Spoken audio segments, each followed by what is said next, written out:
So, very good afternoon.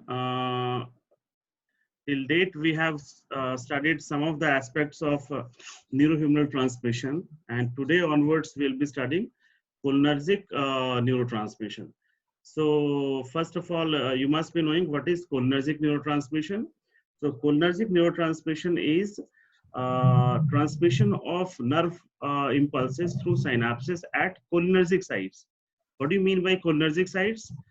Those junctions, those neuroeffector junctions where acetylcholine is the principal neurotransmitter, those sites are called as cholinergic sites. Or we also know that these cholinergic sites are also known as parasympathomimetic sites, because acetylcholine is the principal neurotransmitter in a parasympathetic nervous system. So cholinergic nervous system is also known as parasympathetic nervous system. And what are these cholinergic sites? Number one is parasympathetic neuroeffector junctions. Wherever there is parasympathetic nervous system, the neuroeffector nerve and the effector cell junction will be supplied by acetylcholine. Obviously, the second is autonomic ganglia. We know that in the autonomic nervous system, there is concept of autonomic ganglia, which modifies the neurotransmission based on the physiological demand of the organ concerned. So in all autonomic ganglia, this neurotransmitter is acetylcholine.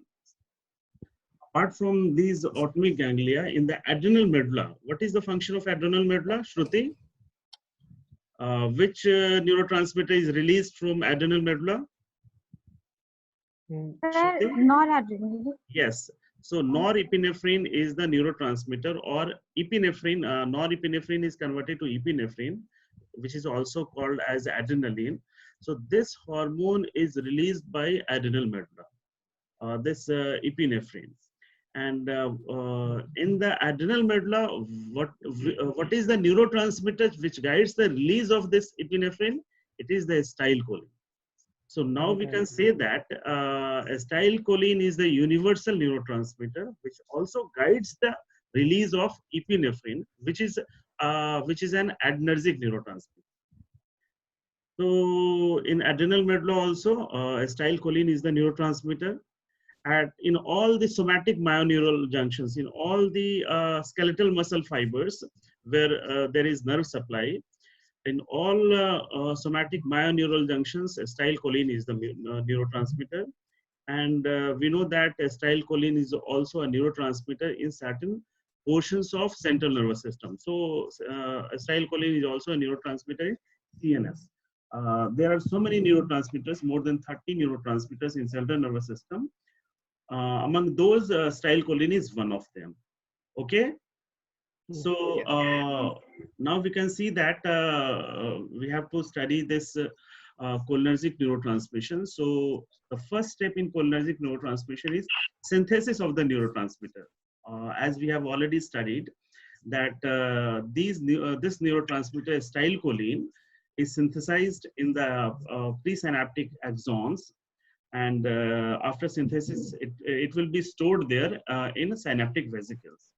So which molecules are required for synthesis of this neurotransmitter acetylcholine? Acetylcholine is synthesized from the molecule choline. What is choline? Vijay Shankar, can you tell me what is choline? Choline, sir. I can give you one guess. Choline is a component of vitamin B. Vitamin B12. B12, vitamin B12. No.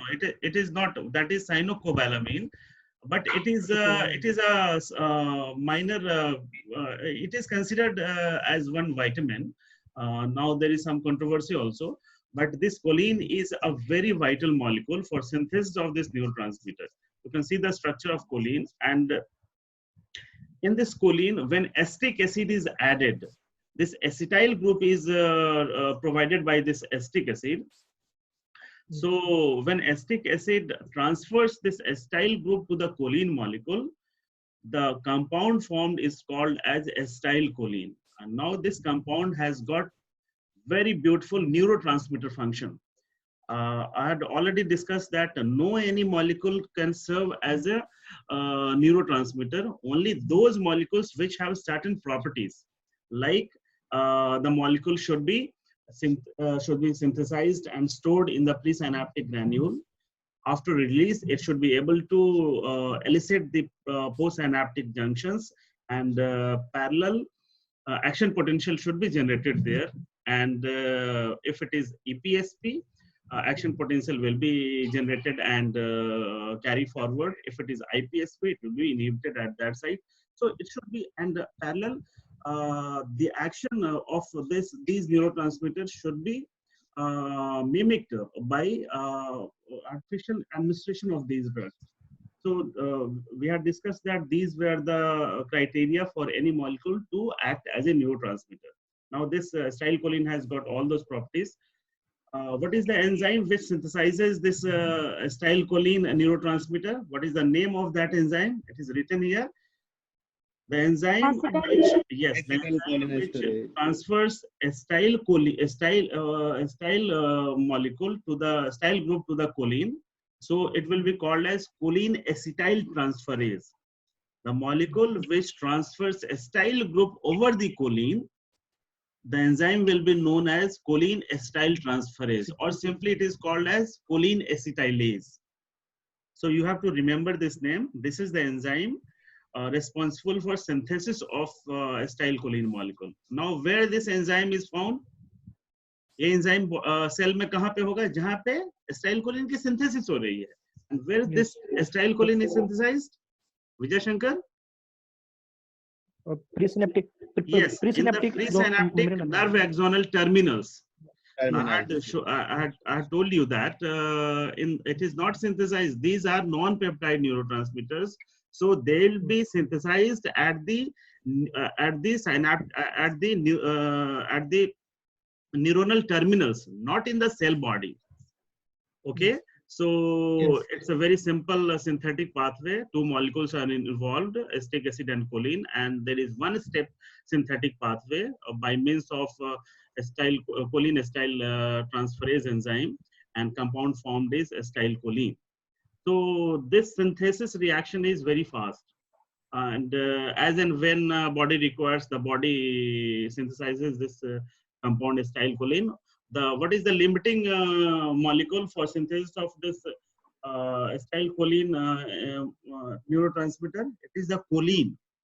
Acetic acid is available in the cell in plenty, because it can be formed from so many carbohydrate sources. But this choline is body cannot synthesize this choline. Our body, it has to be obtained from some food sources, from some vegetables and some other sources. So now there is one drug which is called hemicholine. What it does, it is a synthesis blocker of acetylcholine. What it does, it competitively blocks choline transport into the neuron, and from where our neuronal cells take up this choline molecule. Choline we require in the food.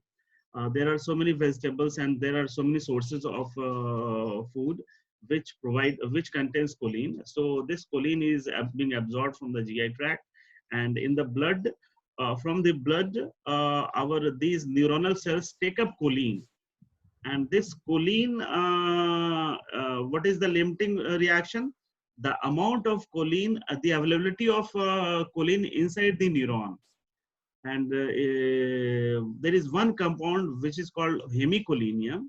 The transfer of choline molecule from outside the neuron, that means from the plasma to the neuronal cell, there is transporter which is called as choline transporter.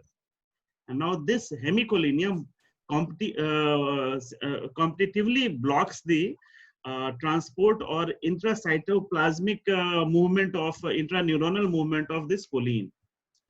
समझ रहे हो? choline जो है neuronal cell के अंदर जाने के लिए एक ट्रांसपोर्टर की जरूरत है, which is called as choline transporter. और उस choline transporter के थ्रू कौन सा मॉलिक्यूल जा रहा है? choline.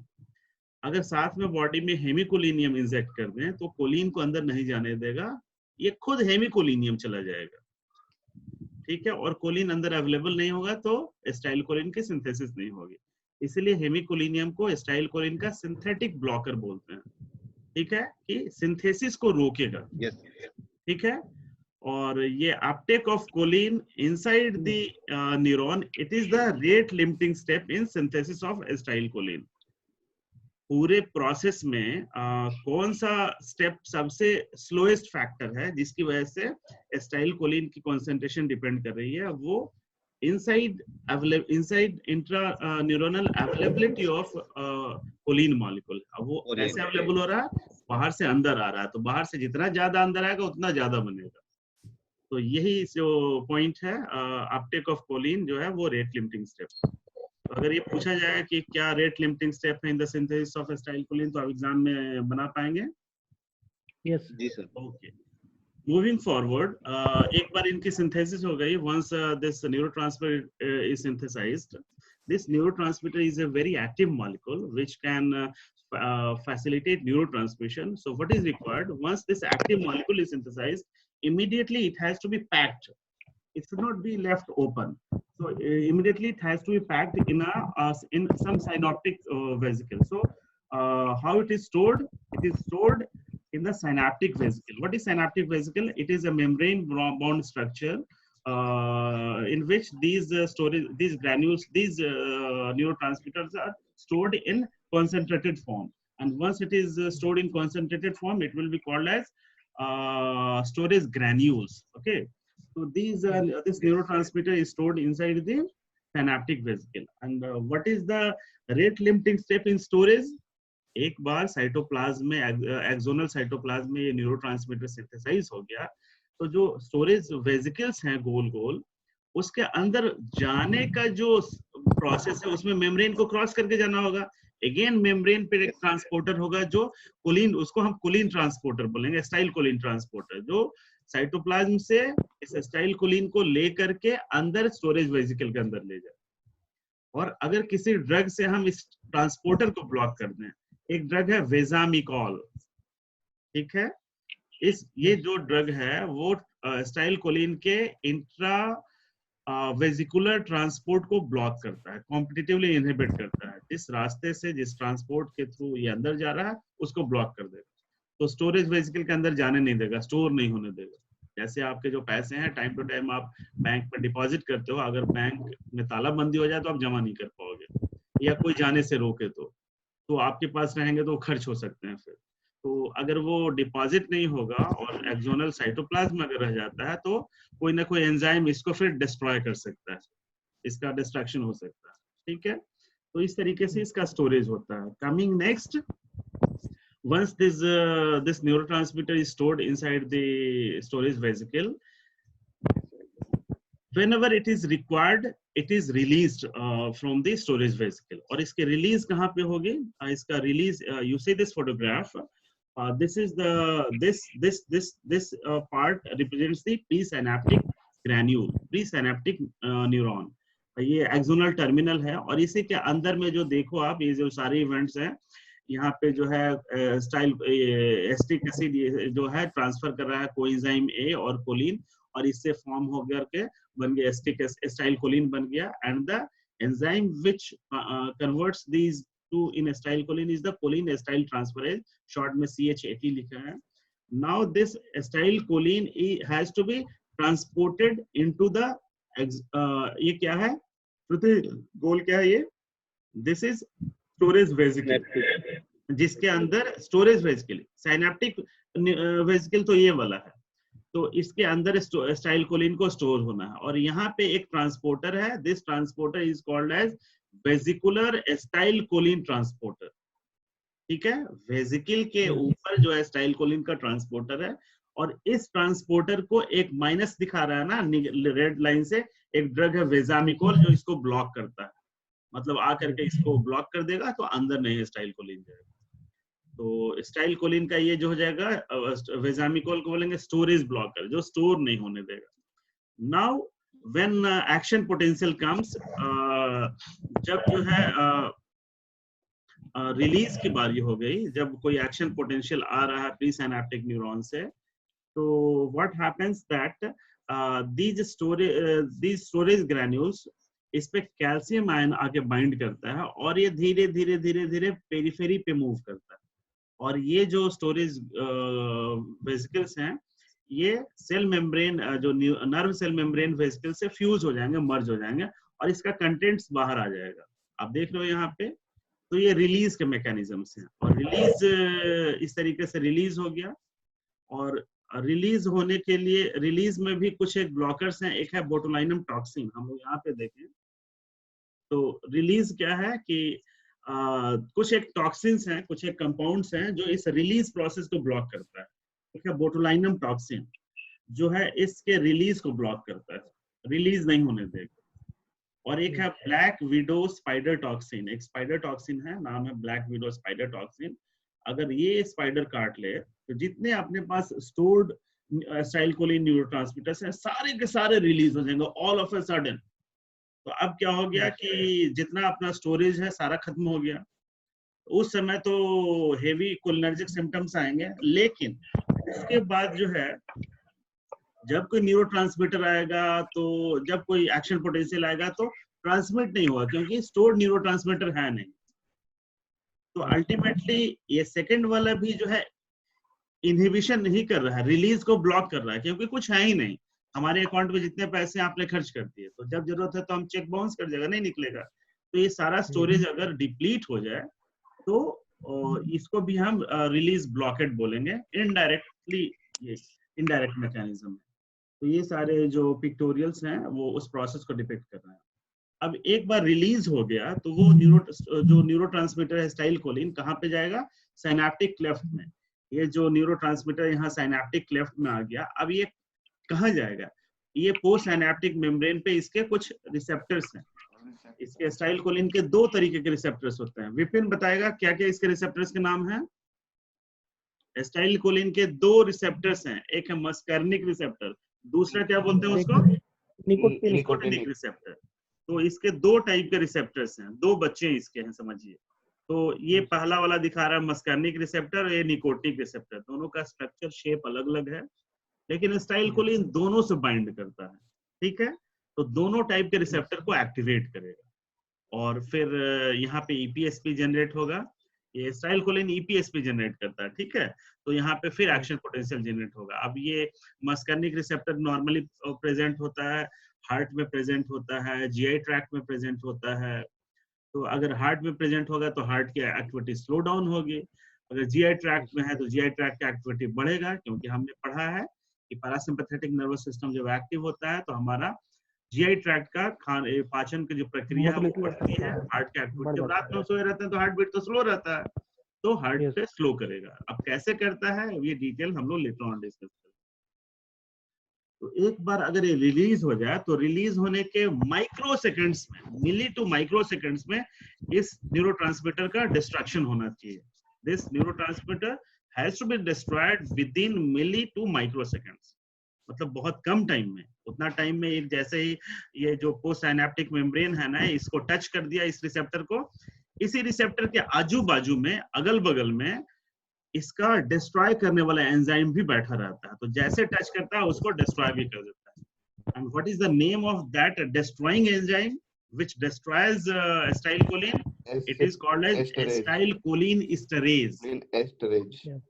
अब मैं क्वेश्चन पूछ रहा हूँ बैक चल करके, कौन सा एंजाइम है जो एसिटाइलकोलिन को सिंथेसिस करता है? What is that enzyme?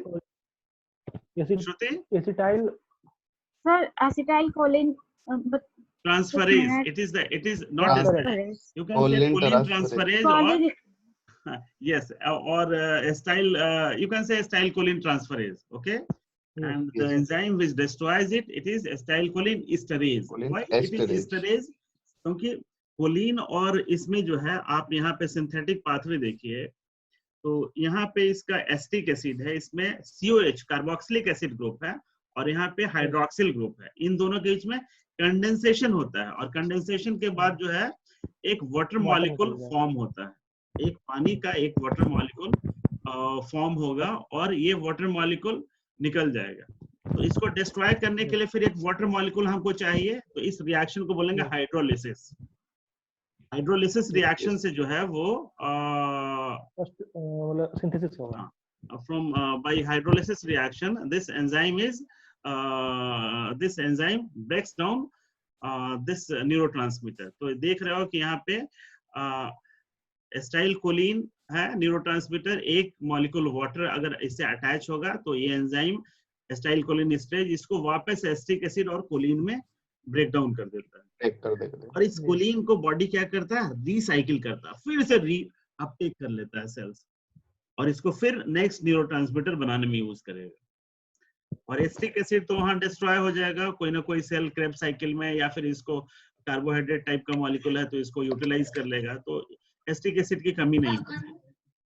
अब इस एंजाइम का एक जो है मिलता जुलता बहुरूपिया एंजाइम है बॉडी में, जिसको हम जिसका नाम है ब्यूटाइरिल कोलिनेस्ट्रेज। जो एस्टाइल कोलिनेस्ट्रेज एंजाइम है जो इस न्यूरोट्रांसमीटर को ब्रेक डाउन करता है, इस एस्टाइल कोलिनेस्ट्रेज एंजाइम को हम ट्रू कोलिनेस्ट्रेज बोलते हैं, जो सही मामले में एस्टाइल कोलिन को ब्रेक डाउन करता है।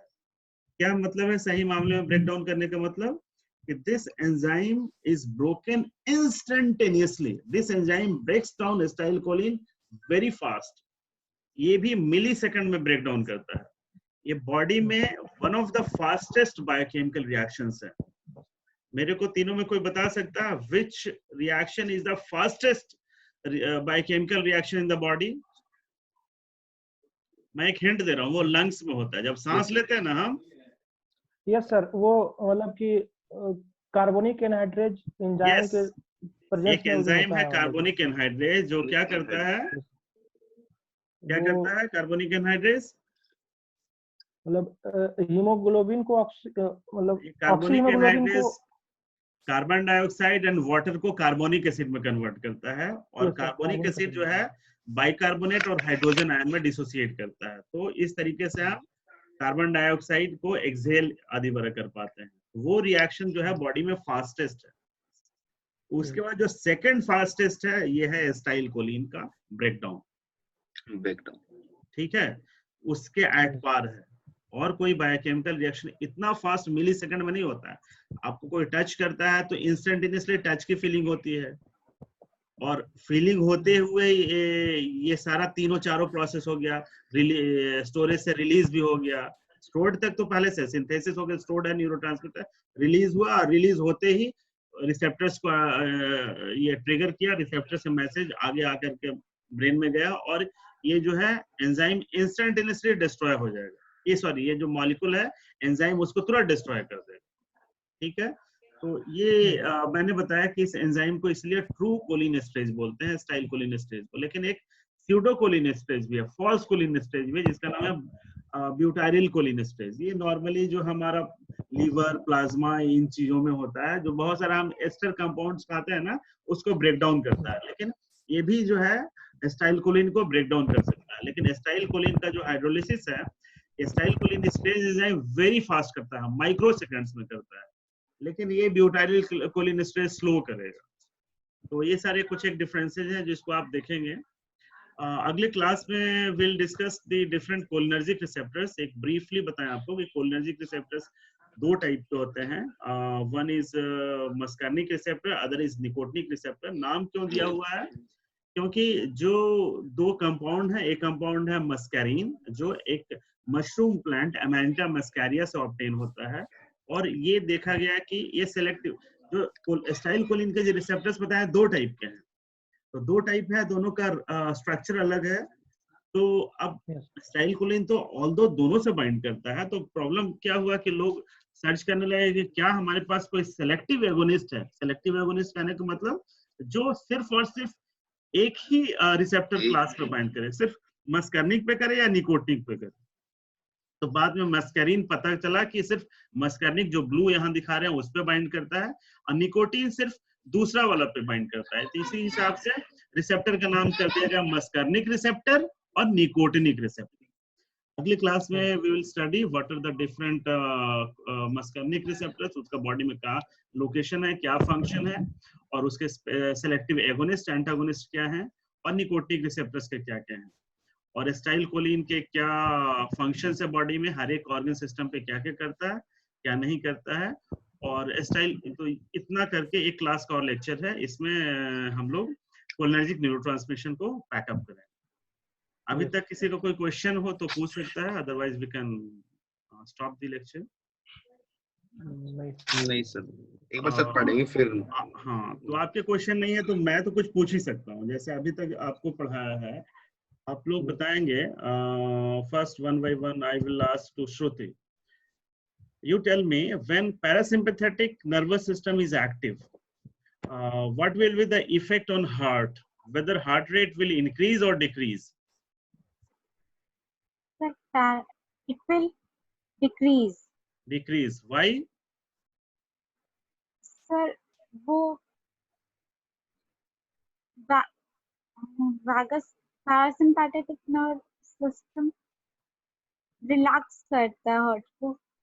Yes. So how we will explain it? Parasympathetic nervous system is responsible for putting the body in rest condition. When the body is in rest condition, when we are sleeping, our heart rate gets down. And in the parasympathetic nervous system, the neurotransmitter is acetylcholine. So wherever there is cholinergic neurotransmission or parasympathetic neurotransmission, the heart rate will gets down, it will get slow.